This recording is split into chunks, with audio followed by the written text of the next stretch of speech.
In this video, I'll detail how to turn on iPad with dead battery.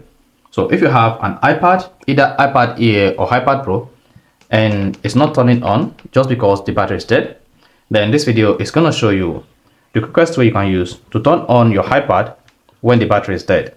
So if you're using iPad Pro or you're using iPad Air, this video is going to walk you through the steps that you can easily take to turn off your iPad when the battery is dead. Then you can easily use this approach to turn on your iPad without buttons. So if I don't know this video, you found this often informative, please don't forget to like and subscribe.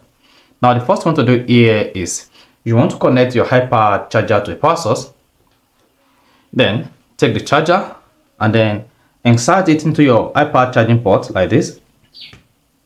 Then once you inserted it, just hang on. Then you should see the Apple logo comes up.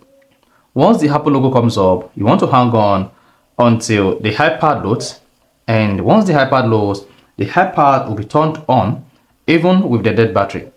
While it turns on, then you'll now be prompted to type in your iPad passcode. And once you key in the iPad passcode, you just need to let the iPad be for a couple of minutes or until the battery is full. So go ahead and type in your iPad passcode, and that is it. So that's how you can easily turn on iPad with dead battery. So if you found this offer informative, please don't forget to like and subscribe.